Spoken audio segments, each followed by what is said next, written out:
morning to all. Students, today we will discuss the part number 4 from our chapter Globalization and the Indian Economy.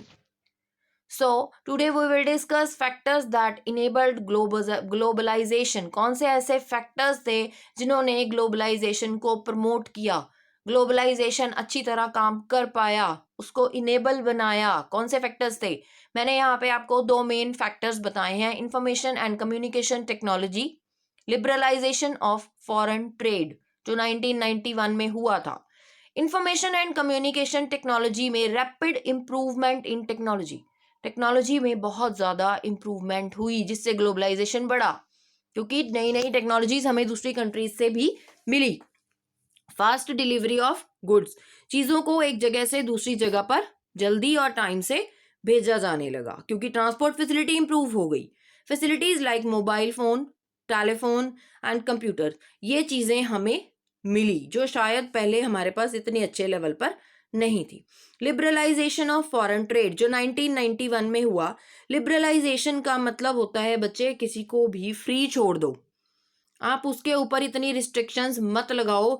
इससे क्या फ़ायदा होगा कि वो बंदा अपने लेवल पे अच्छा काम करेगा. इसी तरह हमारी इकोनॉमी में लिबरलाइजेशन किया गया जिसमें क्या हुआ, ट्रेड बैरियर्स को रिमूव कर दिया गया.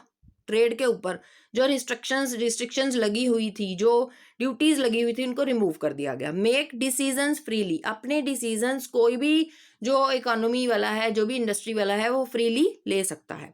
Government imposed less restrictions, government बहुत कम रिस्ट्रिक्शंस लगाएगी, बहुत कम इंटरफेरेंस करेगी इकोनॉमिक लेवल पे.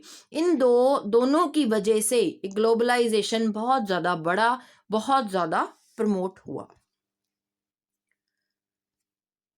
Liberalisation of foreign trade and investment, remove barriers restriction. 1991 में लिबरलाइजेशन शुरू किया गया जिससे आप डिसीजंस फ्रीली ले सकते हो, रिस्ट्रिक्शंस हटा सकते हो, जो फॉरेन ट्रेड पे बैरियर्स लगे हुए हैं उनको हटा सकते हो. कंपटीशन, जिससे क्या होगा, कंपटीशन लेवल अपने आप बढ़ जाएगा. Our last topic is world trade organisation.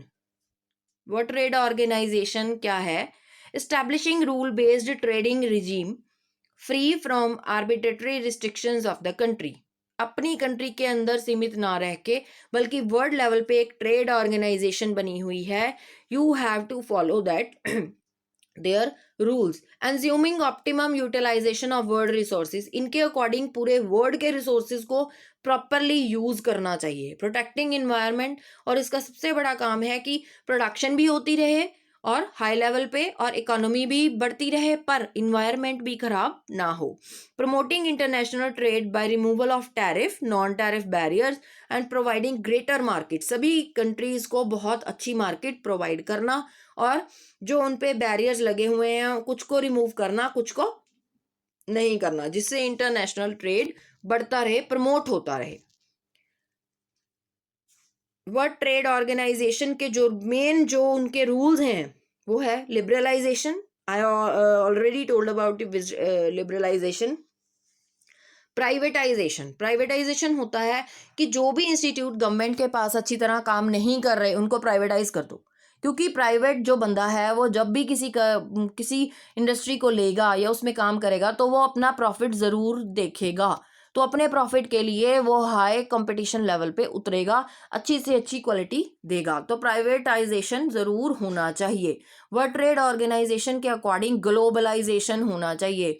I told you about globalisation. Globalisation means सारी कंट्रीज में प्रोडक्ट्स जो हैं आपस में इंटरचेंज होने चाहिए. मॉडर्नाइजेशन, उन्होंने कहा कि अपने इकोनॉमी को नए नए रूल्स, इसमें नई नई रूल्स, नई नई चीज़ें आनी चाहिए, जिससे नई नई टेक्निक आनी चाहिए, जिससे क्या होगा, मॉडर्नाइजेशन होगा, हमारी इकोनॉमी मॉडर्न होगी. Fiscal reforms means controlling public expenditure. Public expenditure को कंट्रोल करना चाहिए, लोगों का खर्चा कंट्रोल करना चाहिए. प्रोडक्शन पे कितना खर्चा होगा और कितना प्रॉफिट कमाया जाएगा, ये WTO इन चीज़ों को देखेगा. Students, you have to write down the answers of these two questions. First, supposing you find two people.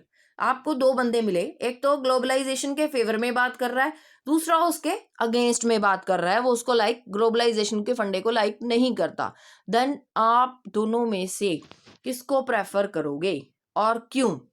Second, is Indian economy gain any benefit from globalisation? Indian economy को globalisation से कोई फायदा है? अगर है तो क्या, अगर नहीं तो क्यों नहीं? Okay students, you have to write down the answers and give it to my send it to my personal number. Okay, thank you.